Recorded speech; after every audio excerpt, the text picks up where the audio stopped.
네, 정치는 팀팀 두 분과 함께합니다. 정치철학자 김만권 박사 모셨고요. 어서 오세요. 예, 안녕하세요. 시사인의 김은지 기자 모셨습니다. 어서 오세요. 네, 안녕하세요. 네, 자 오늘도 김은지 기자의 발제를 한번 시작을 해볼까요? 어떤 내용입니까? 네, 정당 민주주의란 무엇인가라는 조금은 어려운 주제를 가지고 오긴 했는데요. 뭐 때문에 그 정당 민주주의를 꺼냈는지는 안 봐도 비디오인 것 같아요. 예, 그렇죠. 네. 나경원 전 의원이 장고 끝에 지난 1월 25일에 기자회견에서 불출마를 선언했는데 거기서 남긴 메시지를 좀 들어보면 우리가 이것을 단순히 유불리나 혹은 앞으로의 국민의힘 전당대회 판세만이 아니라 좀 본질적으로 짚어야 될 부분이 있다라는 생각이 들어서요. 예. 우선 한번 내용 들어보시고 예. 오실까요? 네.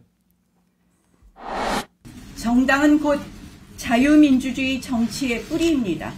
포용과 존중 절대 간직해야 합니다. 질서 정연한 무기력함보다는 무질서한 생명력이 필요합니다. 건강한 국민의 힘 그리고 윤석열 정부의 진정한 성공을 기원하겠습니다. 네, 자 들었는데 어떤 점에서 정당 민주주의하고 접목이 될 수 있는 겁니까? 네, 정당은 곧 자유민주주의 정치의 뿌리입니다. 라는 이야기는 사실 굉장히 뼈 있는 이야기라고 할 수 있거든요. 그날 불출마를 선언하긴 했지만 결과적으로 그날 나경원 전 의원의 불출마 선언문을 보면 굉장히 뼈가 많습니다. 개운치 않은 지점들. 맞아요. 윤석열 대통령 입장에서 사실은 개운치 않은 지점들이 꽤 있거든요. 낯선 정치 환경이라는 표현도 나오고. 예, 그뿐만이 아니라 사실은 솔로몬의 어머니의 심정으로 본인이 이제 용기 있게 불출마한다라는 이야기를 했거든요. 그럼 가짜 어머니도 있는 거죠. 사실 그렇게 들리는 것이죠. 그죠. 그리고 이제 당을 깨려고도 하는 욕심 있는 사람이 누구냐라고 했을 때 지금의 이제 주류 그리고 대통령까지도 겨냥한 게 아니냐라는 느낌을 주는 말이긴 합니다. 네, 근데 이제 우리가 이 여러 가지 사안들을 굉장히 특정인의 유불리로 이야기를 많이 했었는데요. 그렇죠. 이것이 과연 훼손한 지점이 무엇인지를 조금 더 깊이 들어가 보는 게 좀 중요하다는 생각이 듭니다. 그렇죠. 나경원 전 의원의 출마 여부를 둘러싼 일련의 과정을 한번 정당 민주주의라고 하는 이제 큰 틀에서 한번 이거 조망을 해보자 이런 취지이신데 그럼 우리 정치 철학자께서 정당 민주주의에 대한 개념부터 좀 일단 좀 풀어주시면 어떨까요? 뭐 정당 민주주의라고 했을 때 기본적으로 우리가 정당 정치라고 하면 어떤 정당 간의 이익이 다른 어떤 이익과 지표가 다른 어떤 강령이 다른 어떤 정당 간의 어떤 경쟁 관계를 말하는 거고요. 그리고 특히 정당 민주주의라고 했을 때는 정당 간의 관계 그 경쟁을 말하는 부분도 있지만 정당 내부에서의 이제 질서를 이야기하는 건데 근데 이 정당 민주주의라는 것들이 단지 정당 안에 갇히는 것들이 아니라 기존의 정당이 권력을 가지고 있을 경우는 여당과 야당으로 갈리게 되고 특히 여당 같은 경우에는 대통령제에서는 대통령과의 관계 그러니까 소위 행정부의 관계가 이제 맞물리게 됩니다. 그러면 행정부와 입법부 사이에서의 어떤 견제와 균형이 있어야 되고요. 그 견제와 균형을 어떻게 맞추어 나가는가가 정당 민주주의의 가장 중요한 핵심인데 우리 같은 지금 대통령제 하에서 지금 우리가 지금 문제가 되고 있는 건 뭐냐면 대통령이 사실상 전당대회에 이번에 보시면 공천권 때문에 사실 이런 거잖아요. 공천권에 자기가 필요한 사람들을 넣기 위해서 이렇게 한다라는 건 뭐냐고 하면 결국은 행정부의 수반이 입법부의 아주 중요한 정당의 어떤 공천이라는 부분에 대해서 개입을 해서 자신이 원하는 사람을 넣게 되고 자신이 원하는 개입하게 되면 기본적으로 결국은 행정부가 입법부의 권한을 침해하는 경우가 발생하기 때문에 기본적으로 상권분립의 원칙에 있어서 가장 심각한 위배가 되는 거였고요.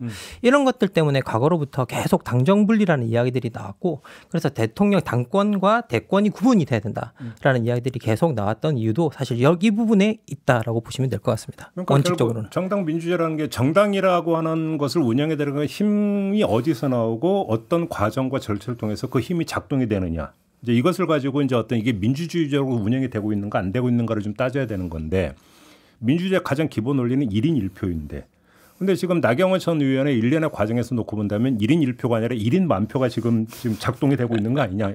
간단히 말하면 이거 아닙니까? 그러니까 윤심이라고 하는. 예, 그러니까 뭐 보통 이제 대통령도 당원이기 때문에 내심 누가 당선됐으면 좋겠다라는 생각을 할 수는 있을 거라고 봅니다. 그러겠죠. 이제 그럼에도 불구하고 우리가 민주주의라고, 그러니까 정당 민주주의라고 하는 것은 결국 당내 민주주의가 어떻게 실현되고 있느냐, 그러니까 정당이라는 결사체, 정치의 가장 핵심이라고 할 수 있는 이 결사체가 어떻게 민주주의라는 과정을 성취해내냐라는 부분에 있어서 민주주의는 결과만이 아니라 과정이 되게 중요하다는 이야기를 하지 않습니까? 근데 지금 이 전당대회 일련의 과정들을 보면 사실 과연 민주적인가? 아닌가라는 의심을 품게 하는 장면들이 단순히 나경원 불출마라는 결론만이 아니라요. 중간중간에 꽤 있었습니다. 아마 기억을 하실 텐데 이제 당원 100%로 바꾸는 과정에 있어서도 이제 숙이나 당원 투표 없이 이뤄졌던 지점. 물론 뭐 당이니까 당원 100%의 의견을 물을 수도 있죠. 하지만 그 과정에서의 수기가 없었다는 지점들에 대한 비판과 반론들이 있었었고요. 네. 게다가 그것이 당원들의 토론이 아니라 대통령의 100% 발언이 나오는 보도가 있으면서부터 갑자기 이게 바뀌었어요. 맞아요. 예. 한 달 전만 하더라도 정진석 위원장이 그 가짜뉴스라고 이야기했었거든요. 아, 그랬었어요. 예, 한달 전에 기자들한테 그렇게 화를 내시기까지 했었었는데 오, 예. 예. 그런데 이제 그 보도가 나오면서부터 한 3, 4일 안에 일사불란하게 그 모습들이 바뀌었던 과정들 네, 네.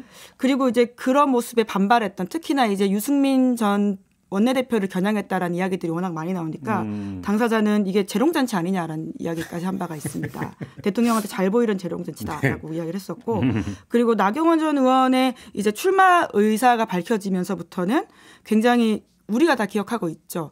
그 저출산 고령화위원회 부위원장 자리를 해임한 것뿐만이 아니라 초선 의원 50명 넘게 연판장을 돌리는 초유의 사태가 있었습니다. 네. 예. 그것들을 보더라도 이것이 과연 민주적인 절차이냐 과정이냐라는 의문이 좀 드는 것들이 있죠. 뭐 단지 사실 그뿐만 아니라 우리가 앞부분으로 조금 더 가보면 이준석 대표를 당대표에서 축출하기 위한 과정 속에서 뭐 당헌 당규를 바꿀 때도 대통령의 의중이 반영이 됐었고요.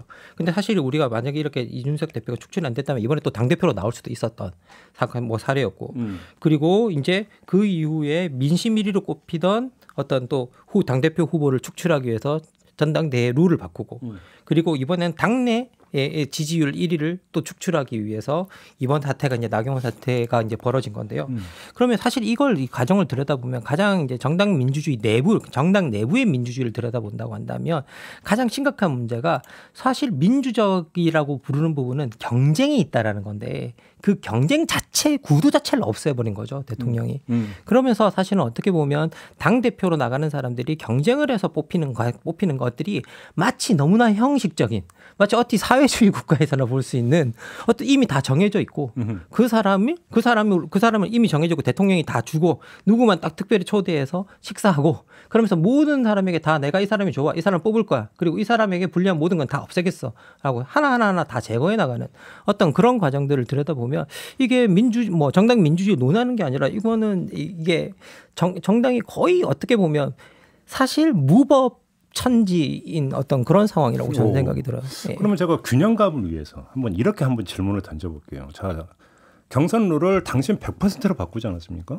정당의 주인은 당원들이고 그래서 당원들의 뜻을 온전히 받아서 모시기 위해서 경선 룰을 당신 100%로 바꿨으니까 우리는 정당 민주주의의 원칙에 부합하는 경선 룰을 채택을 했다고 하면 뭐라고 말씀해 주시겠습니까? 아니 기본적으로 저희들이 어떤 룰이 정해져 있다라는 건 그 룰을 통해서 예측할 수 있는 가능성을 주기 위해서 룰을 주는 거고요. 그리고 어떤 그런 룰들이 상황에 따라 바로바로 어떻게 즉시 개선이 될 수 있다고 한다면 사실은 그 룰 자체가 안정성이 없는 거죠. 그리고 안정성이 없는 룰을 우리가 룰이라고 할 수 있느냐. 우리가 법에서도 법 자체가 안정성을 위한 것인데 그 법 자체의 존재가 안정성 자체가 없다면 우리가 그 법을 신뢰할 수 있느냐. 라고 물어볼 수 있는 거죠. 앞으로 우리가 전당대회마다 우리가 있을 때마다 대통령이 지지하는 어떤 당대표를 선출하기 위해서 계속 우리가 이렇게 룰을 바꿀 수 있다고 한다면 그 전당대회 그 룰 자체 존재의 의미가 뭐냐. 차라리 대통령이 지명하는 게 낫지. 예, 그래서 기본적으로 이거는 정당 민주주의 정말 정당대회를 몇 달 앞두고 이거 자기들이 원하는 방식으로 대통령이 원하는 방식으로 이걸 바꿀 수 있다고 한다면 룰 자체의 안정성 자체에 문제가 생기고 그럼 룰 자체 존재의 의미가 없기 때문에 기본적으로 이건 정당 민주주의를 위반한 일이다. 오히려 이것들이 한 1, 2년 전에 이미 개선이 되어 있다든가 바뀌어 있었다든가 그런 것들이 아니라면 저는 이건 분명하게 정당 민주주의 침해 사례다라고 생각합니다. 그러니까 이게 단순히 이제 저희끼리의 평가가 아니라 이제 공정하게 이제 반대 질문 하시겠다라고 말씀하셨는데 사실은 국민의힘 당내에서도 나오는 반발이거든요. 그러니까 이번 나경원 전 의원의 불출마에 대해서 지금 윤상현 의원 같은 경우에는 집단 린치 라는 식의 아주 센 이야기를 한 바가 있고요. 이재호 상임고문 같은 경우에는 깡패들도 아니고 참 철없다라는 말까지 한 바가 있습니다. 그리고 또 다른 당권 주자로 이미 출사표를 던진 조경태 의원 같은 경우에는 이럴 거면 전당대회를 왜 하냐라는 반발을 하기도 했고요. 물론 이제 이분들은 당내에서 경쟁자 그룹에 있는 사람들이기 때문에 이렇게 말할 수 있다라고 볼 수도 있죠. 하지만 이제 우리가 소위 보수 언론이라고 하는 동아일보나 중앙일보의 사설만 보더라도 아예 이렇게 나와 있거든요. 나경원 사태를 통해 국민의힘에서 친윤도 적극적 친윤이 아니면 반윤처럼 되는 이상한 분위기가 드러났다라고 평가를 했고요.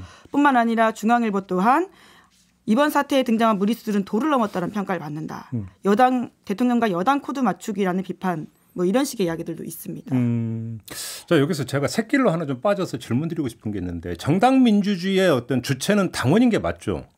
그렇죠. 예, 그렇죠. 예, 당원이죠. 자, 그러면 제가 한번 이번에는 민주당으로 가보겠는데 민주당의 당원들, 특히 그 당원들 중에서 이른바 개딸들, 뭐 이런 분들이 예를 들어서 어떤 집단적인 목소리를 내면 일부에서 뭐라고 이야기를 하냐면 지금 정당 운영을 왜곡시키고 있고 헌병으로 몰아가고 있고 한다 이런 식으로 또 이제 그 묘사를 하고 비판을 하지 않습니까? 그러면 정당 민주주의라고 하는 그런 어떤 가장 기본 대원칙에 입각했을 때 이건 어떻게 봐야 되는 겁니까? 김만곤 박사님. 기본적으로 저희들이 정당 민주주의라고 할 때는 어떤 정당의 당원은 어떤 정당의 대표나 특정 정치인을 통해서 뭉치는 것들이 아니라 정당의 강령이나 정당의 지표, 이념 이런 것들을 보고 사실은 뭉치게 되는데요. 네. 그런데 이제 그것과 상관없이 어떤 정당의 어떤 일부 정치인 그리고 특정 정치인 그 사람들을 움직이는 거, 그 사람을 따라 움직이는 거라고 한다면 그 사람이 정당의 바깥으로 나갔을 때 그 사람을 따라서 그 지지 세력을 이동하게 되겠죠. 그러면 그런 사람들을 진정한 정당의 지지원으로 볼 수 있느냐라고 이제 우리가 또 의문을 제기할 수 있고요. 이런 것들 때문에 기본적으로 정당 정치는 특정 정치인을 중심으로 움직이는 것들이 아니라 정당 간의 경쟁 구도 자체로 움직이는 거기 때문에 정당에 대한 충성심이 중요한 것이지 특정 정치인에 대한 충성심이 중요한 것은 아니다. 그렇기 때문에 기본적으로 개딸이나 어떤 뭐 우리가 이런 것들을 이야기했을 때 이런 어떤 정치 집단을 이야기했을 때 그 지지가 정당을 중심으로 움직이는 것들이 아니라 특정 정치인을 중심으로 움직이기 때문에 정당 정치를 왜곡한다라고 이야기를 좀 할 수 있고요. 그리고 사실 우리가 어떤 특정 정치인을 지지한다고 할지라도 특정 정당의 지지자라고 한다면 그 정치인이 정당에 어떤 반하는 일을 하거나 아니면 정당의 어떤 지향하는 바에 어떤 반하는 일을 했을 때 거기에 대해서 비판할 수 있어야 되는데 거기에 대해서 비판할 수 없는 목소리를 낸다면 그 비판할 수 있는 목소리를 가지지 못한다면 그건 정당의 지지자라고 볼 수가 없기 때문에 그런 부분을 가지고 이제 비판한다라고 보시면 될 것 같습니다. 근데 제가 이 질문을 드린 취지가 하나가 있는데 자, 그 정당 민주주의 운영의 주체가 당원이냐 의원들이냐 라고 하는 문제가 사실은 여기는 약간 시각의 엇갈림이 좀 있는 것 같아요. 그러니까 뭐냐면 그 개딸들이나 이런 움직임인데 되게 비판적인 입장을 내놓는 의원들을 보면은 왜 의원들의 그 행동이나 선택이나 판단을 자꾸 왜곡하려고 그러고 왜 자꾸 강제하려고 그러고 끌고 가려고 하느냐라고 하는 어떤 이런 이야기를 하거든요.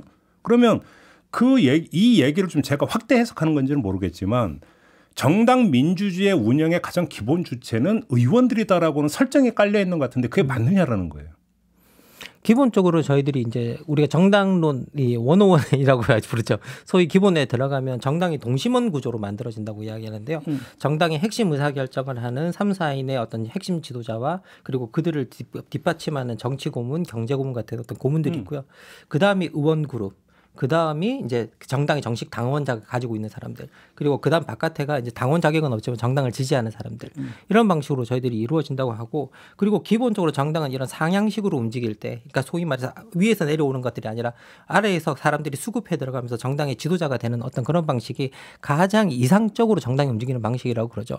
그러면 우리가 기본적으로 우리가 정당을 이야기했을 때 정당 민주주의를 가장 반하는 이야기가 뭐냐라고 했을 때 특정한 3, 4인의 그룹들이 중심이 돼서 모든 것을 결정하는 것들이 어떻게 보면 우리가 과두제의 철칙이라고 하는 정당 민주주의에서의 어떤 민주주의를 왜곡하는 가장 중요한 요소라고 이야기를 하고 있고요. 그리고 이제 최근에 새롭게 등장한 현상으로서 우리가 소위 말하는 팬덤 정치 같은 것들이 어떻게 보면 정당의 의사결정 구조를 왜곡한다라고 이야기하고 있는데 사실 특정 의원들이 우리가 가지고 있는 의사를 왜 왜곡시키려고 하느냐 이 부분을 이렇게 반박하는 부분은 별로 바람직한 부분은 아닌 것 같고요. 그런 것들은 뭐 사실 받아야 되는 비판이고 그리고 그런 그런 것들은 자기들이 견뎌야 되는 비판인데 어떤 정당이 어떤 가야 할 길이 있고 그 가야 할 길에 대해서 어떤 정당의 모아낼 의사결정 구조 자체가 있는데 그것들 그 논의를 못하게 하고 합의를 못하게 하고 토론 자체를 막아버리는 어떤 그런 어떤 그 지지 세력들이 있거든요. 그러면 우리가 그런 것들에 대한 비판을 우리가 하는 것들이고 기본적으로 어떤 특정 정치인을 공격한다고 해서 그것들이 뭐 정당을 왜곡하고 내 의사를 왜 왜곡하느냐 이런 식의 비판은 별로 바람직하지 않은 것 같습니다. 예, 의원도 정당의 당원이잖아요. 이제 그렇기 때문에 의원과 당원을 그렇게 분리해가지고 보는 시각에 대해서는 약간 회의적인 지점들이 있는데요. 그러니까 핵심은 제가 아까도 말씀드렸지만 과정으로서의 민주주의라는 지점인 것 같거든요. 그러니까 지금 당연히 당원들도 의사를 표시할 수 있고 이 당원의 의사를 통해 가지고는 정당이 결국은 정당의 최종 목표인 집권을 위한 핵심 발판으로 가는 것들이 중요하다고 보는데요. 지금의 문제가 되고 있는 일부 당원들의 모습이라고 하는 것은 적극적으로 자기 의견만 내고 이견을 존중하지 않는 태도들. 심지어는 그 이견에 대해서는 완전히 반대함으로써 목소리 내지 못하게 하는 그 일부 태도들 때문에 비판을 받고 있는 지점이기 때문에요. 그걸 좀 나눠서 볼 필요가 있다라는 생각이 들고요.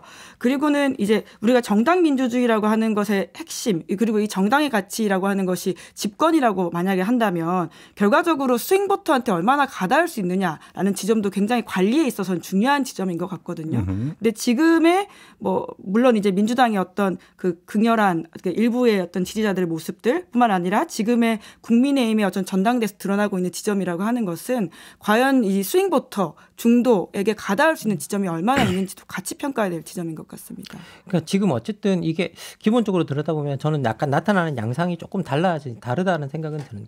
이번에 어떻게 보면 이견을 허용하는 방식이 허용하지 않는 방식이 민주당의 경우에부터는 아래로부터 오는 압박이라고 한다면 지금 국민의힘에서 일어나고 있는 건 위로부터 오는 압박이거든요. 그렇죠. 예, 그러면 이건 방향성 자체가 되게 다르다라는 부분을 우리가 봐야 될 것 같고요.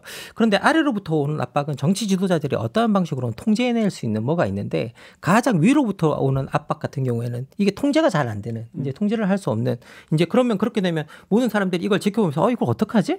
대책이 없네? 그냥 따라가는 수밖에 없네? 라고 하는 그런 방향성으로 움직이게 되기 때문에 사실은 우리가 어디서부터 그 압박이 오는가, 이견을 허용하지 않는 압박이 오는가도 좀 지켜볼 필요가 있다라는 좀 생각이 저는 기본적으로 들고요. 그리고 또 이번 사태를 지켜보면서 좀 느끼는 건 뭐냐라고 하면 사실 이게 당원들이 밑에서부터 뭘 한다고 해서 룰을 바꿀 수는 없잖아요. 근데 이건 뭐 위로부터 일사불란하게 움직이면서 이게 룰들이 바뀌고 있다라는 것들. 그러면 이것 자체는 뭐냐라고 하면 기본적으로 민주주의가 안정적인 절차를 존중하는 건데. 그래서 사실은 민주주의에서 늘 우리가 이야기하는 것들이 뭐냐라고 하면 절차를 만들기는 어려워도 한번 만들어진 절차를 바꾸기가 어렵다라는 것들이 민주주의 또 장점인데 근데 그 뒤에 가지고 있는 바꾸기가 어렵다라고 하는 그 난관 자체가 사실은 민주주의 문제점으로 지적되었던 건데 이 부분을 넘어서 그 안정성 자체가 장점이라고 하는데 그 안정성을 없애버리는 일이기 때문에 이거 상당히 심각한 문제다라고 저는 봐야 된다고 생각합니다. 물론 뭐 당원들도 이제 그런 절차를 바꾸는 과정에 적극적으로 개입할 수도 있고 바꾸는 경우들도 있습니다. 이제 어떤 면에서는 그게 이제 정치이기도 하죠. 왜냐하면 다수 연합을 만들어 가지고는 자기 의견을 설득해내는 것들 그것이 어떻게 보면 의미가 있기도 하고 또 아래로부터의 압박에 있어서는 사실은 또 리더십이 중요해서 리더십 최고층에서 이제 그런 것들이 적절하지 못하다라는 지적을 해줄 필요가 있다라는 이야기는 과거에도 꽤 있어 왔거든요. 그래서 그런 지점에 대해서는 한 말씀을 드리고 싶은데, 근데 지금 김만권 박사님 지적하셨던 것처럼 이제 위에서부터의 압박이라고 하는 것에 있어서 과연 지금 우리가 지적해야 될 부분들은 대통령이 그러니까 어떤 민주적 절차에 대한 이해가 얼마나 높은지에 대한 의구심이 든다라고 하는 것이거든요. 그러니까 대통령이 이제 과거에서 굉장히 화제가 된 말이 있는데요. 검찰총장은 법무부 장관의 부하가 아니다라는 말이었습니다. 심지어 그 말도 검찰청법에 따르면 틀렸다라는 지적들이 그때 꽤 있었는데요. 근데 더욱 중요한 것은 그 사고방식을 그대로 가지고 있는 게 아닌가라는 건데 당대표는 대통령의 부하가 아니거든요. 네. 그 지점을 좀 분리해서 봐야지 지금의 과정들을 우리가 일사불란하게 이해할 수 있는 것 같은데 대통령이 계속해서 혹시라도 검사동일체 원칙을 여전히 가지고 있고 정당을 바라보고 있는 게 아닌가 혹은 당대표를 자기의 부하로 여기는 게 아닌가라는 걱정들이 든다는 거죠. 지금까지 말씀하신 거를 듣다 보니까 하나 퍼뜩 떠오르는 게 있는데 이건 어떻게 보십니까? 정당 민주주의 원리에 기초해서 볼 때 그때는 당신과 민심이 혼합되어 있었죠. 당신과 민심의 어떤 선택으로 뽑힌 이준석 대표를 당윤리위원회에서 징계를 함으로써 사실상 대표직에서 끌어내리는 것은 정당민주주의라고 하는 그러니까 원래 입각해서 본다면 어떻게 평가를 할 수 있는 겁니까? 그거는? 뭐 저희들이 뭐 지난 방송에서도 뭐 이야기했던 부분이었던 것 같은데요. 저는 이게 되게 잘못된 거라고 봅니다. 그리고 심지어 법원에서도 한 차례 그 비대위 구성 자체가 잘못됐다라는 이제 판단을 내렸었고요. 예, 그런 결정이 나왔었고, 그리고 이제 어떻게 보면 법원 같은 경우에는 그 결정을 계속 지속적으로 유지할 수 없었던 건 법원이 계속 그걸 유지하게 된다면 또 그것이 정당 민주주의를 방해하는 요소가 될까봐 사실은 법원이 저는 물러났다고 생각하거든요. 그런데 기본적으로 우리가 어떻게 보면 법원도 정당 민주주의를 존중하기 위해서 비대위 구성 자체가 잘못됐다고 한 차례 이야기했지만 그다음 비대위를 인정해 준 거였고요. 그렇다고 한다면 사실은 정당 민주주의의 역사에서 사실은 그 이준석 대표를 쫓아내던 그 장면 자체는 전 한 장면으로 기록될 거라고 저는 생각이 듭니다. 이건 정말 말도 안 되는 일이었고요. 그리고 그것을 구성하는 과정 속에서 일어났던 일련의 사태는 가장 비민주적이고 사실은 전 이렇게 표현하고 싶은데요. 문명화된 국가에서는 일어나서는 안 되는 일이다라고 좀 표현하고 싶습니다. 그래요? 예. 네. 조금 전에 그 김만권 박사가 과두제의 철칙이라는 말씀을 하셨어요. 근데 그걸 이야기한 게 미헬스 맞죠? 예, 맞습니다. 정당론을 이야기했던. 근데 이거저거 다 떠나서 현실로 돌아가서 미헬스의 분석에 따르면 그때 이제 독일의 그 사회민주당을 이제 분석을 해가지고 결국은 관료화되고 중앙 집중화되더라. 이거잖아요. 예. 그래서 결국 소수 몇 명에 의해서 당이 좌지우지되더라. 그게 이제 결국 과두제의 철칙이잖아요.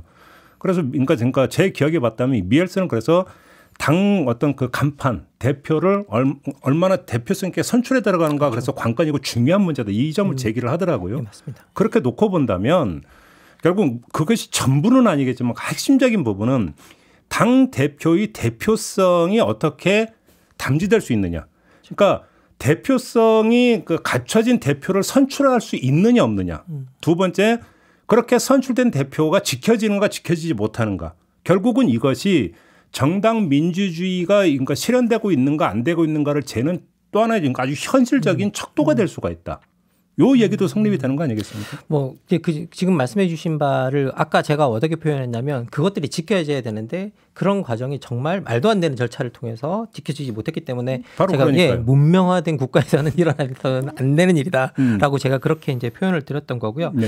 사실 이건 그 과정을 뭐 모든 정당주의자들에게 물어본다고 한다면 이게 정당 민주주의라는 뜻은 사실은 의회가 중심이 되는 민주주의라는 뜻이거든요. 또 알고 보면.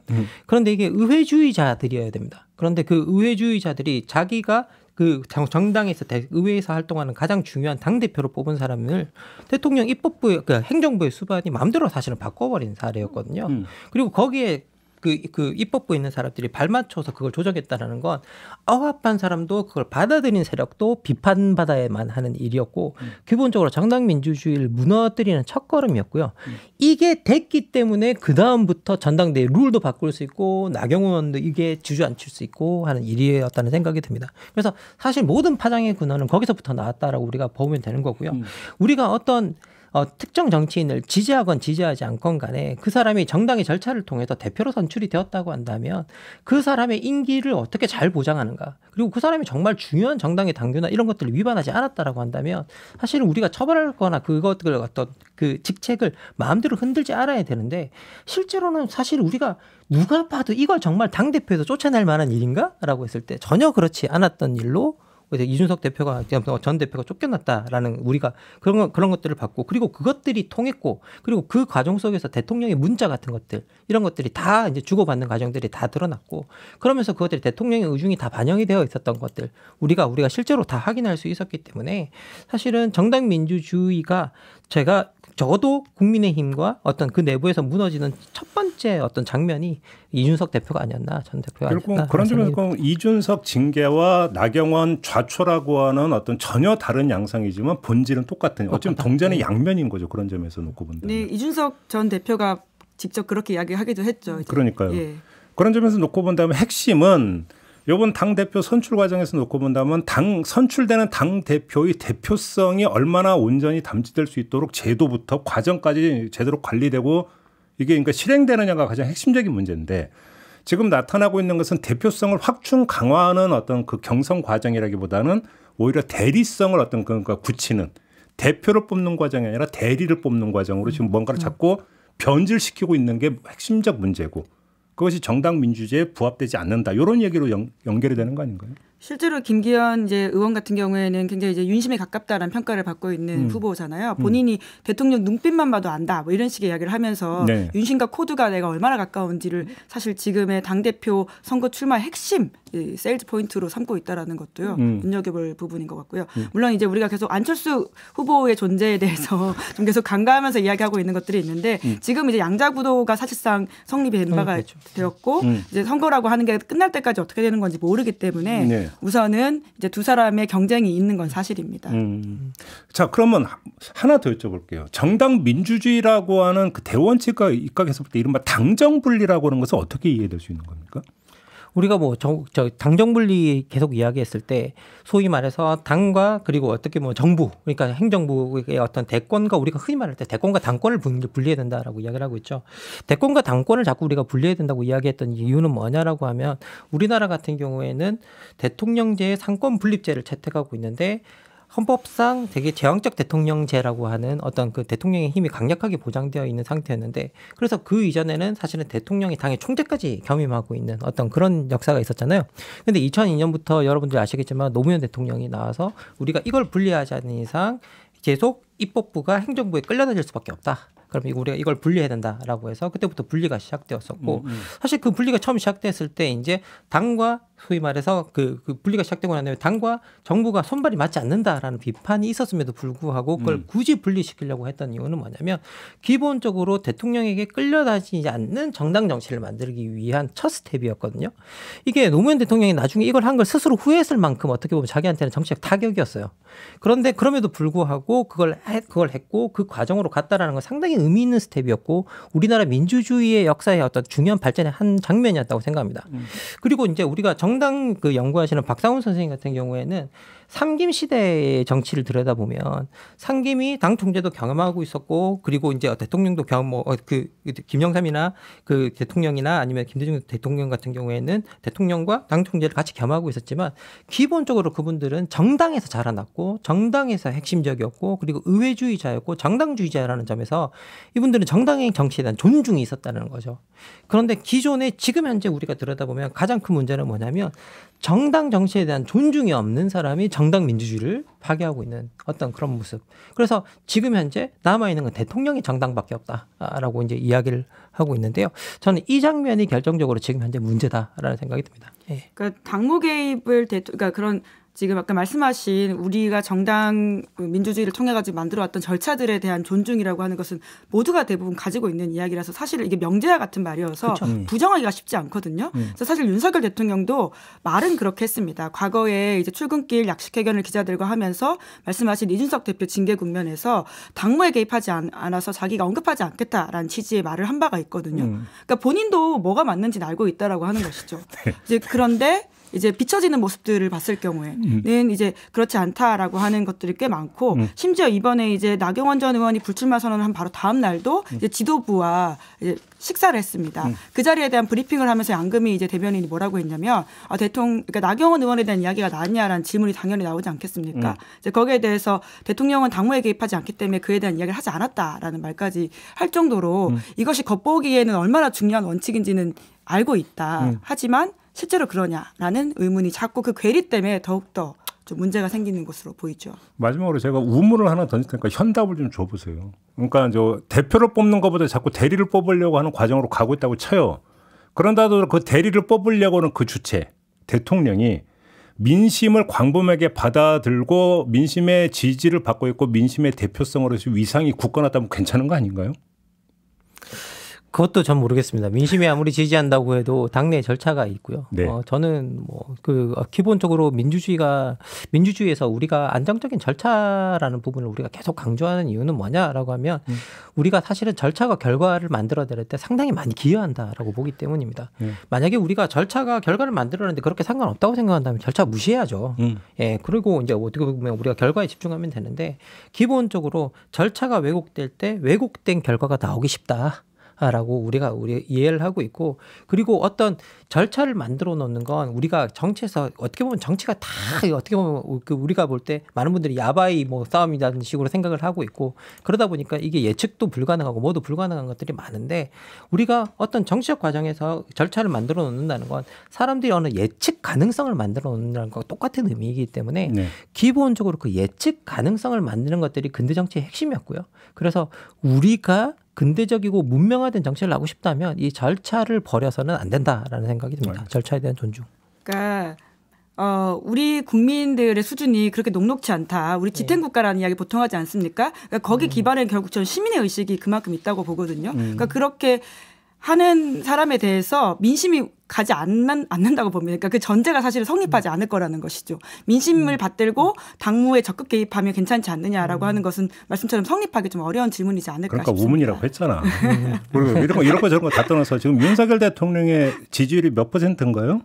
네, 그러니까 지금 30% 후반대로 나오는데요. 안 그래도 이야기를 제가 좀 드리려고 했는데, 그러니까 중도, 이게 특히 이제 보수층만 하더라도 64대 31, 이제 잘한다가 64 정도이긴 합니다. 하지만 중도로 오면 이게 완전히 거꾸로가 되는데요.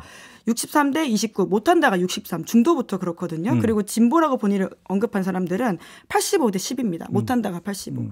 그런데 사실 보수층도 다 흡수하지 못하고 있을 뿐만이 아니라 중도에서도 사실상 굉장히 평균보다 더 낮은 지지를 받고 있다라고 볼 수 있죠.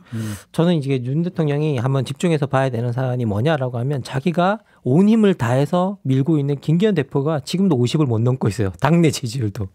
그러면 이건 사실은 당내에서도 50% 이상의 지지를 못 받고 있다라는 건 상당히 심각한 문제다라고 이제 봐야 되는 것 같고요. 당내에서도 자신에 대한 이견을 갖고 있는 사람들, 그리고 적극적으로 지지하지 않는 사람들이 그만큼 많이 존재하고 있다라는 걸 좀 유심히 봐야 된다라는 생각이 듭니다. 우리 어찌 본다면 여기서 이제 질문이 정정이 될 수가 있죠. 정말로 광범위한 민심의 폭넓은 지지를 받고 있는 대통령이라면 굳이 당의 대리인을 안 세워도 되죠. 그렇죠? 네. 오히려 거꾸로 아니겠습니까? 광범위한 민심의 지지를 받지 못하기 때문에 오히려 대리인을 세워서 진정 체제를 구축하려고 하는 거 아닌가. 이런 얘기가 더 성립이 될 수가 있는 거 아니겠습니까? 그것도 과정이 너무 거칠게 왔잖아요. 그것도 사실은 그 불안함 혹은 자신 없음의 방증으로 보이는 지점들이 꽤 있습니다. 그러니까요. 어찌 본다면 그게 뭔가 되게 강하고 되게 일방적인 것 같지만 뭔가 되게 약한 면모의 발로일 수가 있다. 그런 점에서 이렇게도 볼 수 있는 거죠. 내 거친 생각과 불안한 눈빛과 노래 가사 같은. 그 이준석 대표의 이제 당 대표의 연설이었었는데요. 네, 알겠습니다. 자, 오늘 정치는 팀킴은 이렇게 마무리를 하도록 하겠습니다. 정당 민주주의가 무엇인가라고 하는 것들은 분명한 것 같은데, 근데 정당을 하는 분들은 그 누구보다 다 제일 잘할 거 아닙니까? 근데 문제는 정당 민주주의 이야기가 많이 안 나온다라고 하는 것이 지금 정당 민주주의의 현주소가 국민의힘 입장에서 어디에 와 있는지를 보여주는 하나의 또 단적인 바로미터일 수도 있다. 이 얘기도 함께 할 수 있을 것 같습니다. 자, 이렇게 마무리하겠습니다. 두 분 수고하셨고요. 저도 함께 물러가겠습니다. 고맙습니다. 네, 고맙습니다. 감사합니다.